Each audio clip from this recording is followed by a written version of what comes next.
अस्सलामुअलैकुम। तो इस वीडियो के अंदर हम लोग अपना chapter number 2 basic laws start करने वाले हैं, जो कि हमारी book fundamental of electric circuits by Charles K Alexander में से है। जो सबसे पहला लॉ हम पढ़ेंगे वो हमारे पास होगा ओम्स लॉ।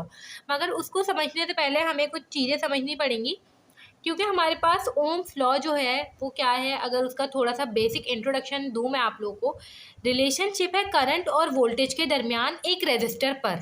ठीक है, अब उसके लिए हमें तीन चीज़ें समझनी पड़ेंगी, करंट क्या होता है, वोल्टेज क्या होता है और रेजिस्टर क्या होता है, तभी हमें ओम्स लॉ जो है वो अच्छे से समझ आएगा। ठीक है, अब सबसे पहले हम समझ लेते हैं करंट क्या होता है। अब इसको हम एक एग्जाम्पल से समझते हैं। फॉर एग्जाम्पल आप लोग सोचें कि एक आप लोग पास बहुत सारे ना पीसेज ऑफ मार्बल हैं। ठीक है, अब वो ना एक जगह से गुजर रहे हैं सारे। ठीक है, अब एक जगह से जब वो गुजर रहे हैं तो कितने पीसेस ऑफ मार्बल कितने वक्त में उस जगह से गुजर जाए, ये हमारे पास कहलाएगा करंट। ठीक है, अब वो जो पीसेस है उसको अगर हम इलेक्ट्रिकल में देखें, वो क्या है, हमारे पास चार्जेस हैं। ठीक है, चार्जेस या इलेक्ट्रॉन। मतलब कि करंट क्या होता है कि इलेक्ट्रॉन्स जो हैं वो किसी भी जगह से जितनी देर में गुजरे वो हमारे पास क्या कहलाता है, करंट कहलाता है। ठीक है, flow of charges per unit time is called current. अब देखें वोल्टेज क्या होता है। वोल्टेज क्या होता है कि जो उन चार्जेस को जो फोर्स मूव करवा रही होती है वो हमारे पास कहलाती है वोल्टेज। ठीक है, अब देखिए फोर्स ज़्यादा लगाएंगे तो ज़्यादा चार्जेस मूव करेंगे, फोर्स कम लगाएंगे तो कम चार्जेस मूव करेंगे, है ना। तो बस हमें ये चीज़ समझनी है कि अगर जो है हमने फोर्स ज़्यादा लगाई तो वहाँ से ज़्यादा चार्जेस मूव करेंगे, मतलब ज़्यादा करंट होगा। ठीक है, ज़्यादा चार्जेस ज़्यादा करंट।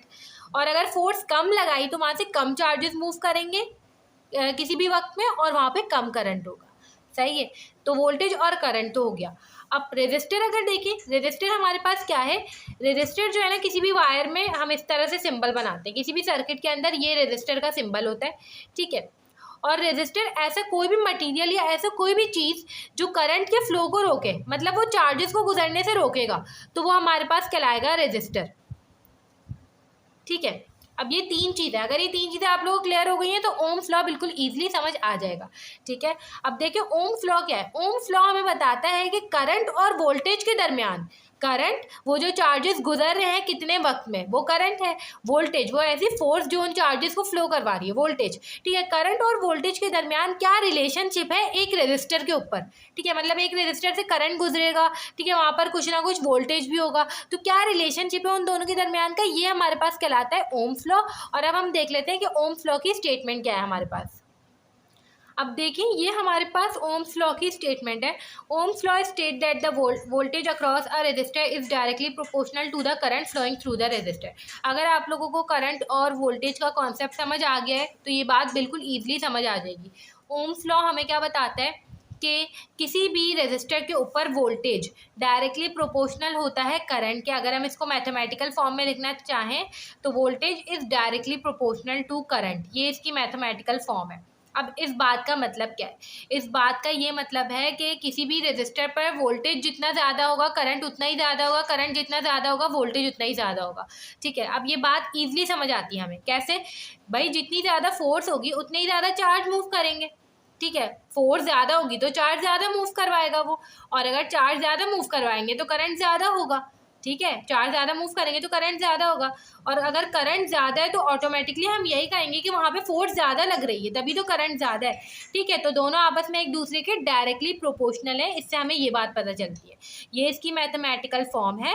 और अगर हम ये प्रोपोर्शनैलिटी का साइन यहाँ से हटाएं तो ये V equals to I R हो जाएगा, और आर यहाँ पे होती है रेजिस्टेंस। ठीक है, अच्छा ये जो वोल्टेज है इसका यूनिट होता है वोल्ट, और जो करंट है इसका यूनिट होता है एम्पेयर्स। ठीक है, अब देखें रेजिस्टेंस है, अगर यहाँ पे मैं रेजिस्टेंस को निकालना चाहूँ अलग से तो R equals to V over I. I यहाँ पे मल्टीप्लाई हो रहा था, वहाँ जाके डिवाइड हो गया, ये V ओवर आई बन गया, मतलब कि वोल्ट अपॉन एम्पेयर। ठीक है, और अगर हम रेजिस्टेंस का यूनिट देखें तो रेजिस्टेंस का यूनिट होता है हमारे पास ओम्स। मगर ये समझना ज़रूरी है कि रेजिस्टेंस क्या है। रेजिस्टर हमने समझ लिया था, रेजिस्टेंस ईजिली समझ आ जाएगा। रेजिस्टर की एबिलिटी, ठीक है, मतलब रेजिस्टर रोक रहा है ना, वो जिस सलाहियत से, अपनी जिस ताकत से, अपनी जिस एबिलिटी से रोक रहा है उस करंट को, ठीक है, वो हमारे पास उसकी उस एलिमेंट की रेजिस्टेंस है। ठीक है, और हम कहते हैं कि भाई इतनी रेजिस्टेंस है, मतलब 3 ओम रेजिस्टेंस है और 5 ओम रेजिस्टेंस है, मतलब कि रेजिस्टेंस ज़्यादा है, रुकावट ज़्यादा है, तो वो ज़्यादा रोकेगा करंट को, ठीक है। और इसको हम ओम्स में मेजर करते हैं। अब ये चीज़ हमने समझ ली है कि हमारे पास रेजिस्टेंस क्या होता है। अब एक और टर्म समझनी ज़रूरी है जो कि हमारे पास कहलाती है कंडक्टेंस। कंडक्टेंस ये समझ लें कि रेजिस्टेंस का बिल्कुल रेसिप्रोकल, ठीक है। अगर हम रेजिस्टेंस को रेसिप्रोकल कर दें तो वो हमारे पास कंडक्टेंस कहलाता है, मतलब कि रेजिस्टेंस का उल्टा।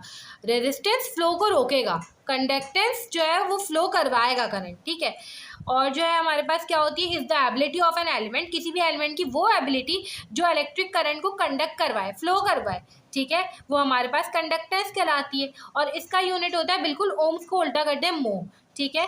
मगर इस बुक के अंदर या फिर वैसे भी हमारे पास इसके 2 यूनिट्स माने जाते हैं, एक होता है सीमेंस और एक होता है मो, ठीक है। आप लोग कोई भी यूज़ कर सकते हैं। सीमेंस को हम ऐसे डिनोट करते हैं, ओम को हम जो है ना इस तरह से सिंबल बनाते हैं ओम का, और मो का हम इस तरह से बनाते हैं, ठीक है।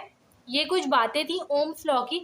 अब कुछ और ज़रूरी बातें जो हमें प्रॉब्लम सॉल्व करते वक्त काम आएंगी। हमें 2 चीज़ें देखनी होती है करंट और वोल्टेज के लिहाज से, तो वो हम देख लेते हैं।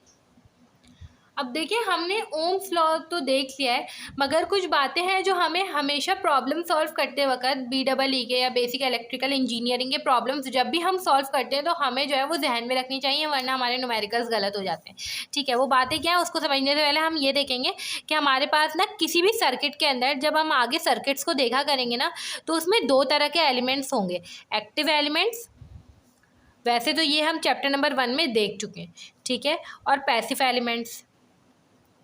देखिए, एक्टिव एलिमेंट्स हमारे पास क्या होते हैं, वो एलिमेंट्स जो एनर्जी, अब देखिए पूरे सर्किट के अंदर ना कुछ एलिमेंट्स ऐसे होंगे जो एनर्जी बना रहे होंगे और कुछ एलिमेंट ऐसे होंगे जो एनर्जी यूज़ कर रहे होंगे, ठीक है। और जितनी एनर्जी बनेगी उतनी ही यूज़ होगी, ये बात याद रखिएगा, ठीक है। अब जो एलिमेंट होते हैं ना जो बना रहे हैं वो सोर्स होती है, ठीक है।